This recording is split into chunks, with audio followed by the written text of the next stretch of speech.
యమలీల చేసే టైంకి ఎస్వి కృష్ణారెడ్డి గారు మంచి ఫామ్లో ఉన్నారు.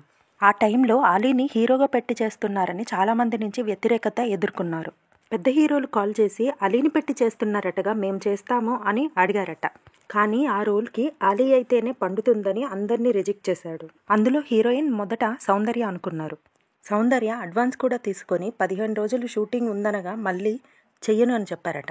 ఎందుకు చెయ్యవో రీజన్ చెప్పమని కృష్ణారెడ్డి గారి అడగ్గా పెద్ద పెద్ద హీరోలందరూ అలీ పక్కన చేస్తున్నావేంటి అని తనతో యాక్ట్ చేయడానికి కొంచెం హెసిటేట్ చేస్తున్నారట. దీనివల్ల ఫ్యూచర్లో పెద్ద హీరోలతో అవకాశాలు తగ్గుతాయని భయంతో మూవీ నుంచి డ్రాప్ అయ్యారు. అందుకు కృష్ణారెడ్డి గారు సౌందర్య ప్లేస్లో ఇంద్రజను ఫైనలైజ్ చేశారు.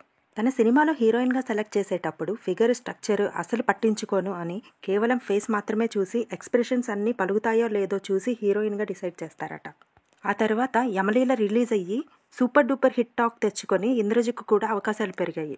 కోట శ్రీనివాసరావు గారు కూడా అలీ హీరో అయితే నేను చెయ్యను అని మానేశారట. అందుకే కృష్ణారెడ్డి గారు కోటా ప్లేస్లో తనికెళ్ల భరణి పెట్టారు.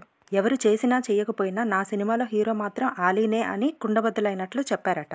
శుభలగ్నం టైంలో సౌందర్య తన తప్పును రియలైజ్ అయ్యి నా తప్పును కరెక్ట్ చేసుకునే అవకాశం ఇవ్వమని మీ సినిమాలో ఏ రోల్ అయినా పర్లా, జస్ట్ నిల్చున్నా పర్లా, మీ సినిమాలో నేను ఉండాలి అని కృష్ణారెడ్డిని రిక్వెస్ట్ చేశారట. మరి బాబు మోహన్తో చేస్తావా అని అడగ్గా ఎవరితో అయినా చేస్తా, జస్ట్ మీ సినిమాలో కనిపిస్తే చాలు అని అన్నారట. తన కోసమే శుభలగ్నంలో చినుకు చినుకు అందెలకు అనే స్పెషల్ సాంగ్ను పెట్టారు. అదే సాంగ్ శుభలగ్నంలో అలీతో, మాయలోడ్లో బాబు మోహన్తో చేసి అప్పట్లో సెన్సేషన్ క్రియేట్ చేశారు. ఊరికే ఎవరు సూపర్ స్టార్లు అవ్వరు, అంత గొప్ప మనసు సౌందర్యకు ఉంది కాబట్టే మహానటి సౌందర్య అయ్యారు.